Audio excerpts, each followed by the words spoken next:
Good morning to all student. Once again आपका बहुत बहुत स्वागत है आपके प्यारे से YouTube channel Saraswati tuition academy में।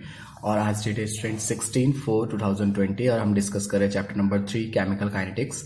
आज स्टूडेंट हम बहुत ही इंपॉर्टेंट टॉपिक्स पे बात करेंगे जो कि थ्योरेटिकल कॉन्सेप्ट है, factor affecting rate of reaction.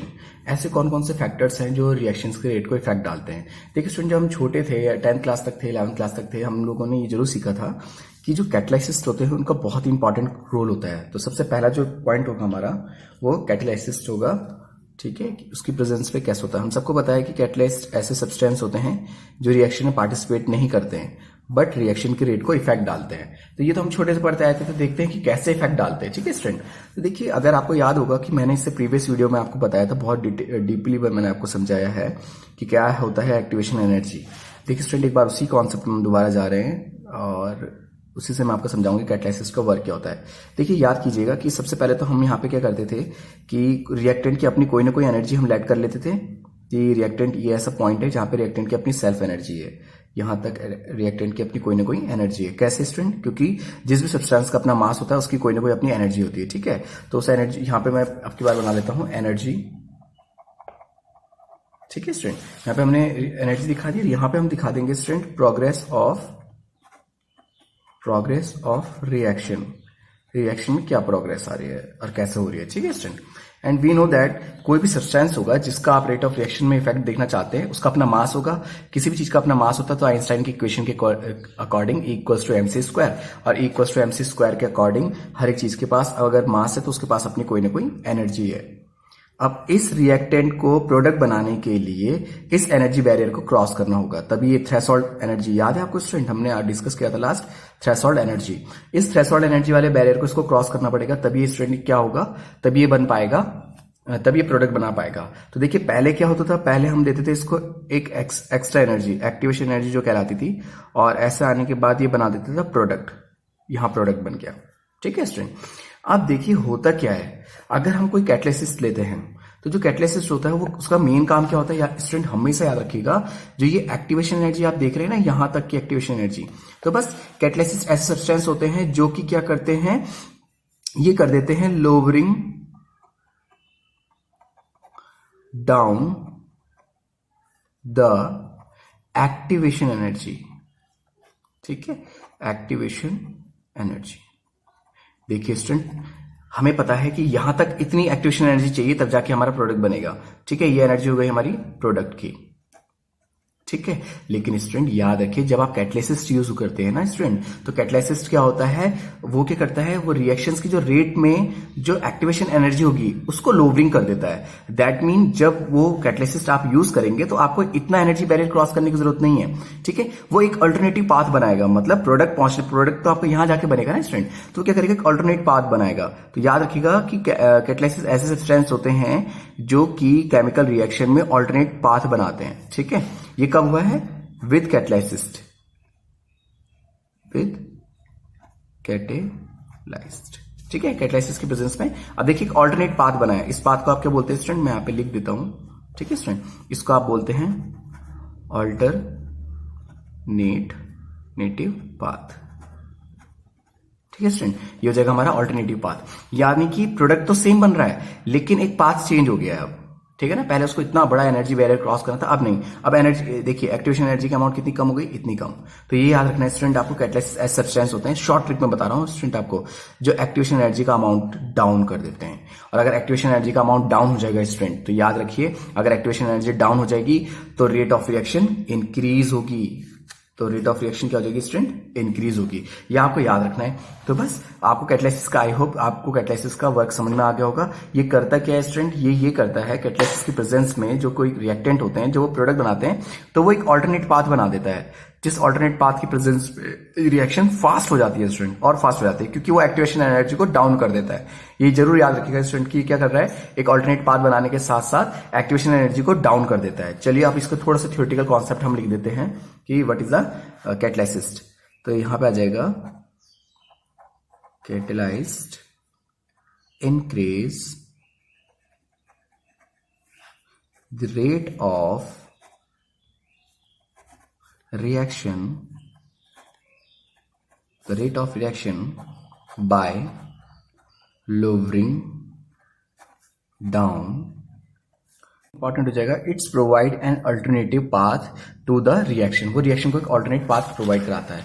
I hope student you understand कि देखिए जो ओरिजिनल पाथ था वो ये था और ऑल्टरनेट पाथ हमारा ये बन चुका है। ठीक है स्टूडेंट, तो ये एक ऑल्टरनेट पाथ बना देता है जिसके कारण रिएक्शन काफी फास्ट हो जाती है। ये जरूर याद रखिए, जब भी हम किसी रिएक्शन में कैटालिसिस यूज करते हैं, रिएक्शन की एक्टिवेशन एनर्जी डाउन हो जाती है जिससे रेट ऑफ रिएक्शन इंक्रीज होती है। आइए हम डिस्कस करते हैं ऐसे कैसे पॉसिबल है।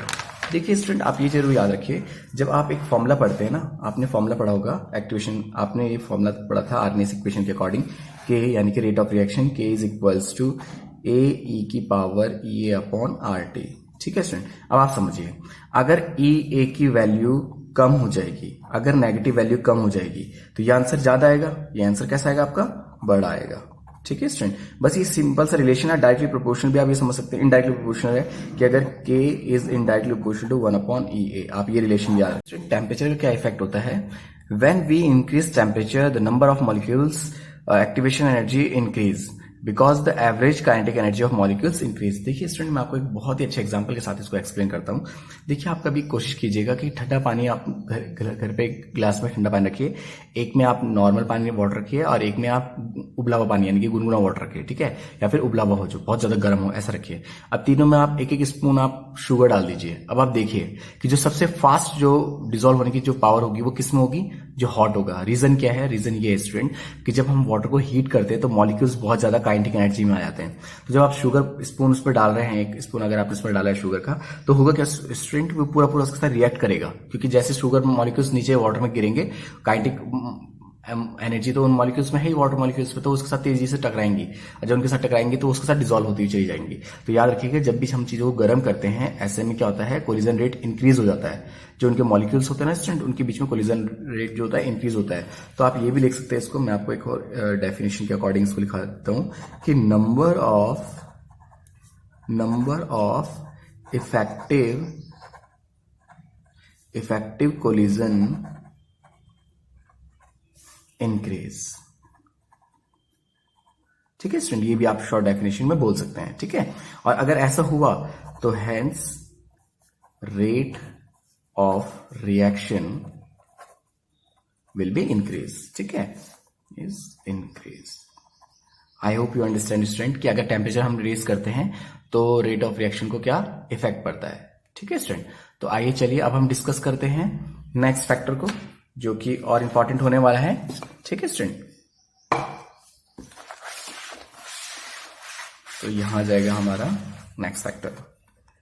चलिए, अब वो हो जाएगा स्टूडेंट हमारा कंसंट्रेशन। क्या जाएगा स्टूडेंट, कंसंट्रेशन। अब देखिए, रिएक्टेंट को आप जितने ज्यादा अमाउंट में लेके जाएंगे, जितने ज्यादा रिएक्टेंट आपके पास होंगे, नंबर ऑफ कोलिजन उतना ज्यादा बढ़ जाएगा, और जब नंबर ऑफ कोलिजन ज्यादा हो जाएगा तो रिएक्शन भी इंक्रीज होगी। तो स्टूडेंट हम कह सकते हैं व्हेन वी इंक्रीज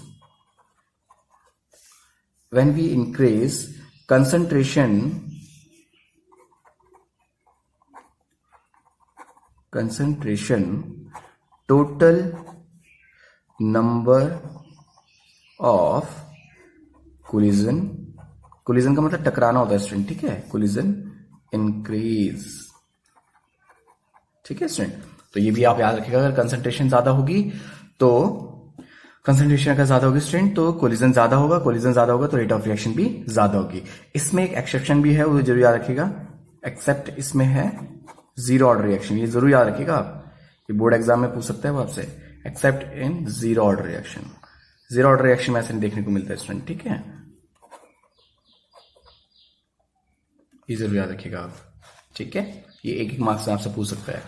चलिए, ये भी हमने डिस्कस किया है और आगे बढ़ते हैं। अब कौन सा हमारे पास आता है फैक्टर, वो आ जाता है स्टूडेंट हमारे पास फिजिकल स्टेट। ये काफी इंपॉर्टेंट होने वाला है स्टूडेंट, फिजिकल स्टेट। देखिए स्टूडेंट, फिजिकल स्टेट में आप ये समझिए कि बहुत सी रिएक्शन ऐसी होती है जब वो सॉलिड फॉर्म में हो तो वो फास्ट एक्टिव नहीं होती, लेकिन जैसे वो लिक्विड फॉर्म में आएगी वो फास्ट एक्टिव हो जाएगी। मैं आपको एक एग्जांपल बताता हूं। ठीक है स्टूडेंट, अगर I2 हमारे पास अगर है स्टूडेंट गैस फॉर्म में, ठीक है, किस फॉर्म में, गैस को हम ऐसे जी से डिनोट कर सकते हैं डायरेक्ट। ठीक है, react faster than I2 solid. अब देखिए यहीं पे समझ जाइए कि अगर स्टेट I2 आयोडीन की अगर स्टेट हमारे पास गैस फॉर्म में है तो उसकी रिएक्टिविटी जो रिएक्शन की जो रिएक्टिविटी है वो फास्ट हो जाती है, लेकिन सेम चीज अगर सॉलिड फॉर्म में हो जाए तो उसकी रिएक्टिविटी लेस हो जाएगी। चलिए हम इसको प्रैक्टिकल एग्जांपल से समझते हैं, क्योंकि आयोडीन तो पॉसिबल नहीं है कि हम सबके घरों में हो प्रैक्टिकली, लेकिन हाँ नमक में हो सकता है ना। देखिए लेकिन हम अगर ऐसा करेंगे कि आइस का एक टुकड़ा हम ले लें और शुगर उसके ऊपर 2-4 पार्टिकल्स डाल दें, ठीक है, सेम चीज हम वाटर में डाल दें तो हमें किस जो लिक्विड फॉर्म में उसमें डाल दें तो हमें किस में फास्ट मिलेगा? वो जो लिक्विड है उसमें थोड़ा फास्ट दिख सकता है, लेकिन सॉलिड में तो हमें बिल्कुल भी नहीं दिखेगा, है ना, जब तक वो आइस क्यूब की फॉर्म में। ऐसा क्यों स्टूडेंट? आपको ये याद रखना है कि कुछ ऐसा भी इफेक्ट आता है जो स्टेट का इफेक्ट होता है, वही मैं आपको यहाँ पे समझाना चाह रहा हूँ कि बहुत सी चीजें देखो, जैसे मैं आपको एक बताऊं कि जो AgNO3 होती है ना स्टूडेंट, AgNO3 यानी कि सिल्वर जो नाइट्रेट है, अगर वो सॉलिड फॉर्म में होगी, ठीक है student, does not react NaCl solid, ठीक है स्टूडेंट, ये सॉलिड फॉर्म में कभी रिएक्शन करेंगे ही नहीं। लेकिन अगर मैं इन दोनों की रिएक्शन, देखिए मैं आपको लिख देता हूं यहां पे, AgNO3 solid form plus NaCl solid form gives no reaction. याद रखिएगा स्टूडेंट, ठीक है, क्योंकि सॉलिड होते हैं कोलिजन पॉसिबल नहीं हो पाता इनके बीच में। लेकिन जैसे ये दोनों के दिनों आ जाते हैं हमारे लिक्विड फॉर्म में, ठीक है, या एक्वास फॉर्म बोल सकते हैं हम इसे, ठीक है, प्लस NaCl भी अगर आया था एक्वा फॉर्म में, तो स्टूडेंट आप यकीन नहीं करेंगे रिएक्शन बहुत ही फास्ट होती है, जिसको हम पिको सेकंड यानी कि 10⁻⁻12 सेकंड में रिएक्शन हो जाती है, इतने शॉर्ट टाइमिंग में। पिको सेकंड, इसको बहुत ही फास्ट रिएक्शन में हम रख सकते हैं, वेरी फास्ट रिएक्शन। तो रिएक्शन के आफ्टर रिएक्शन हमारा बन जाएगा AgCl प्लस NaNO3 यानी कि silver chloride plus sodium nitrate. I hope you understand student कि अगर हम स्टेट चेंज करते हैं तो रेट ऑफ रिएक्शन में इफेक्ट पड़ता है, ठीक है स्टूडेंट। तो ये भी मैंने आपको बताया कि रेट ऑफ रिएक्शन का फैक्टर किस किस पे डिपेंड कर रहा है, फिजिकल स्टेट पे भी डिपेंड कर रहा है। आप किसी भी वीडियो के कंटेंट में नहीं ढूंढ पाएंगे जो मैं आपको बना के दे रहा हूं स्टूडेंट, ठीक है। अब हम बहुत ही इंपॉर्टेंट फैक्टर वो कर रहे हैं, ठीक है, डिस्कस कर रहे हैं, जिसमें आता है नेचर ऑफ रिएक्टेंट, ठीक है student, nature of reactant. Board exam के उससे बहुत ही इंपॉर्टेंट टॉपिक है स्टूडेंट्स, ठीक है, आते हैं ये बोर्ड एग्जाम में भी। अब नेचर ऑफ रिएक्टेंट क्या होता है? देखिए स्टूडेंट, जो नेचर होता है ना, जैसे कि सपोज हमने कहा सोडियम, हम सबको पता है कि जो सोडियम होता है वो बहुत फास्ट रिएक्टिव है ना। अगर हम इसकी रिएक्शन करा देते हैं, sodium react with water, it's give very fast reaction, ठीक है स्टूडेंट। तो ये क्या होगा, बहुत ही फास्ट रिएक्शंस देगा, ठीक है। Sodium react with water, it's give very fast reaction. देखिए यहाँ पे स्टेट का कोई वो नहीं है, नेचर है। यहाँ पे सोडियम है, क्या है स्टूडेंट, ये सोडियम है। अब देखिए सोडियम भी एक एलिमेंट है, मेटल है, वो रिएक्ट कर रहा है वाटर के साथ, बहुत फास्ट रिएक्शन दे रहा है। लेकिन सेम Fe भी एक मेटल है, आयरन है, और वो रिएक्ट करता है अगर किसके साथ, with water, it's give very slow reaction. Fe react करेगा वाटर के साथ, it's give very slow reaction, it's give very slow reaction. तो बस स्टूडेंट मैंने आपको ये भी समझाया कि नेचर ऑफ रिएक्टेंट पे किस तरह से डिपेंड कर रहा है। आई होप यू अंडरस्टैंड, आपको समझ में आया होगा कि कौन कौन से फैक्टर होते हैं, किस किस फैक्टर पे वो डिपेंड करता है कंप्लीटली, ठीक है स्टूडेंट। और ये हमारी कंसंट्रेशन रेट भी मैंने आपको समझा दी है। तो स्टूडेंट अगर आपको ये समझ में आ गया होगा तो आज हम पढ़ते हैं आगे अपने नेक्स्ट टॉपिक की तरफ, जो कि काफी इंपॉर्टेंट है वो भी। अब वो हमारे पास है कोलिजन थ्योरी, ठीक है स्टूडेंट। तो हम डाल रहे हैं नेक्स्ट मोस्ट इंपॉर्टेंट टॉपिक अपना, कोलिजन थ्योरी। ये स्टूडेंट अब हमारा नेक्स्ट टॉपिक जो होगा, इस चैप्टर का लास्ट टॉपिक जो है वो है कोलिजन थ्योरी, ठीक है स्टूडेंट। अब कोलिजन थ्योरी क्या होती है उसको भी आप समझ लीजिएगा, और हमारे यहाँ पे फिर ये चैप्टर क्लोज हो जाएगा।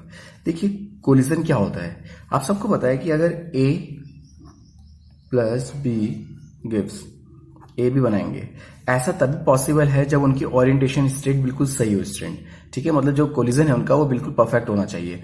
अगर कोलिजन परफेक्ट नहीं हुआ तो आपके कंपाउंड नहीं बनेंगे, ध्यान रखिएगा स्टूडेंट, ठीक है। लेकिन ये याद रखिए कोलिजन थ्योरी केवल बेस्ड है गैसेस पे, ठीक है। It is based on kinetic energy, kinetic theory भी लिख सकते हैं आप इसको, काइनेटिक थ्योरी ऑफ गैसेस। ये इस पे ही बेस्ड है स्टूडेंट, ठीक है। मैं आपको एक रिएक्शन के थ्रू समझाऊंगा तो शायद आपको जल्दी समझ में आ जाएगा। देखिए कोई भी रिएक्शन जब हम लिखते हैं ना स्टूडेंट, तो हम ऐसे फॉर्म में लिखेंगे A+B गिव्स प्रोडक्ट हमारा बन गया। लेकिन क्या ऐसा रियल में डायरेक्टली पॉसिबल है? नहीं, ऐसा नहीं होता स्टूडेंट। देखिए जब कोई रिएक्शन होती है ना, तो सपोज मैं एग्जाम्पल आपको एक दिखा रहा हूँ यहाँ पे। ये हमारे पास CH3Br, इसका नाम होगा ब्रोमोमैथेन, ठीक है। क्या बोल सकते हैं इसको स्टूडेंट? ब्रोमोमैथेन, ठीक है, या फिर मैथाइल ब्रोमाइड, ठीक है। अब आप सबके सब जानते हैं कि जो Br है वो ग्रुप 17 का एलिमेंट है, जिसको हम हेलोजेंस बोलते हैं स्टूडेंट, जिसमें FCl, Br, I ये सब आ जाते हैं। तो स्टूडेंट देखिए जो Br होता है ना स्टूडेंट, तो वो उस पर पार्शियली नेगेटिव चार्ज होता है, क्योंकि जितने भी हेलो एल्केन्स हमारे होते हैं वो हमारे पार्शियल पॉजिटिव होते हैं, और जितने हमारे हेलोजेंस होते हैं वो सबके सब हमारे नेगेटिव होते हैं, पार्शियल नेगेटिव होते हैं। जैसे फ्लोरीन नेगेटिव होता है, क्लोरीन नेगेटिव होता है, ब्रोमीन भी उसी फैमिली का एलिमेंट नेगेटिव होता है, आयोडीन भी नेगेटिव होता है। अब ये अगर रिएक्शन करेगा OH नेगेटिव से, वी नो दैट कि OH भी नेगेटिव होता है। अब देखिए स्टूडेंट क्या ये रिएक्शन पॉसिबल है? इस रिएक्शन के होने की दो कंडीशंस हो सकती है, या तो ये रिएक्शन होगी या फिर ये रिएक्शन नहीं होगी।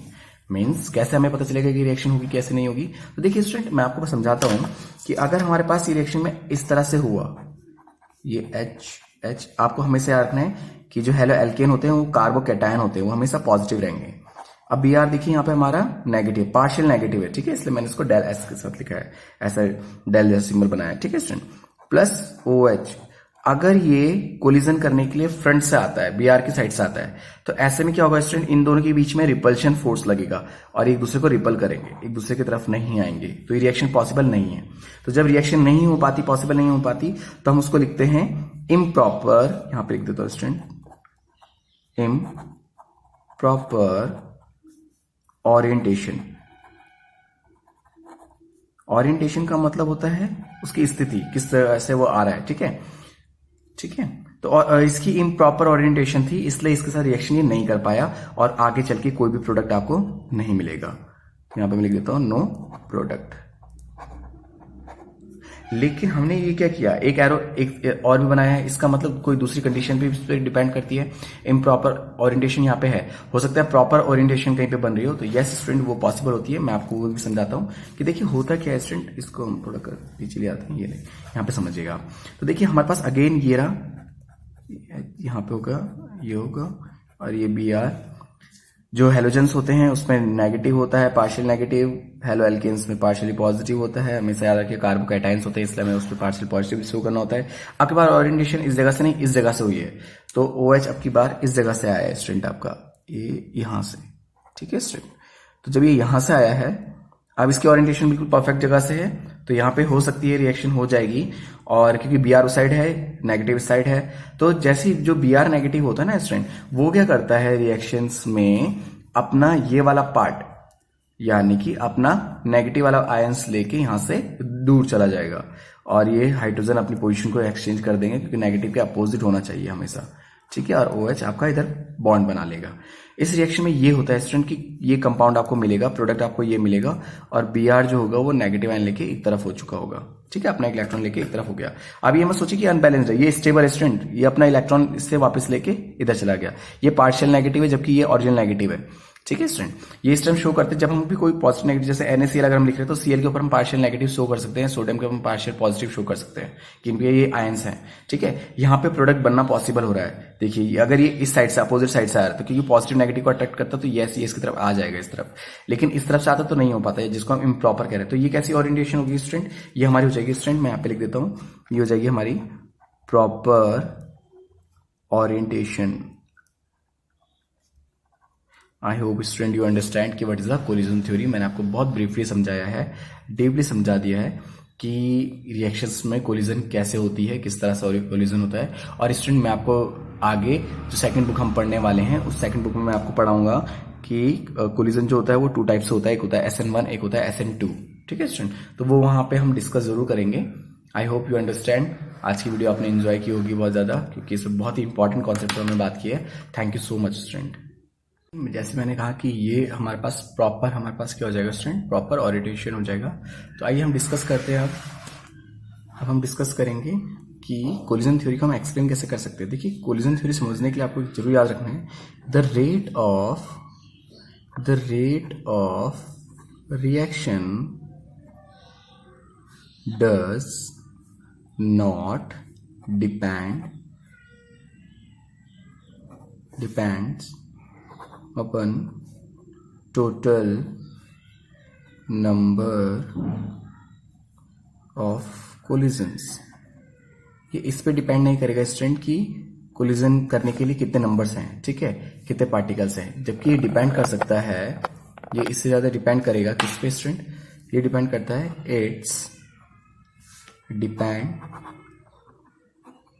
It's depends upon number of effective collision. देखिए, ये ही इंपॉर्टेंट है इसमें, कोलिजन थ्योरी में इंपॉर्टेंट में जो होता है ना, ऐसा नहीं कि ज्यादा मॉलिक्यूल्स है, मॉलिक्यूल्स के ज्यादा होने से नहीं, इफेक्टिव कोलिजन से वो पड़ता है, इफेक्ट पड़ता है स्टूडेंट। अगर कोलिजन इफेक्टिव हो रहा है तो ही इफेक्ट पड़ेगा, रिएक्शन फास्ट होगी, नहीं तो नहीं, ठीक है। मतलब आप ऐसे भी लिख सकते हैं इसको कि greater the number of effective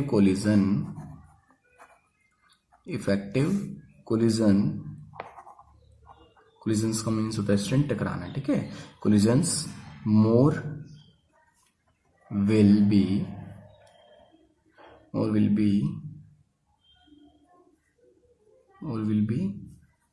the rate of reaction. ये हो जाएगी स्टूडेंट्स की परफेक्ट लैंग्वेज, ठीक है। आप ऐसा भी बोल सकते हैं कोलिजन थ्योरी को कि great the number of effective collision. देखिए, इफेक्टिव कोलिजन इसको कहा जाएगा जो ये इफेक्टिव है, ये कोलिजन इस तरह का इफेक्टिव कोलिजन है। जबकि ये कोलिजन चाहे 500 बार हो जाए स्टूडेंट, क्या फर्क पड़ता है, क्योंकि ये इफेक्टिव तो कोलिजन हो नहीं रहा है। तो ऐसे टक्कर होना ना के बराबर है, क्योंकि इसी को हम इम्प्रॉपर ओरिएंटेशन कहते हैं। यहाँ पे ओरिएंटेशन का बहुत इंपॉर्टेंट रोल होता है स्टूडेंट, और वो तभी बन पाती है ओरिएंटेशन जब इफेक्टिव कोलिजन होता है, ठीक है student. I hope you understand, आपको समझ में आया होगा कि what is the collision theory. And thank you for watching this video. Thank you so much student.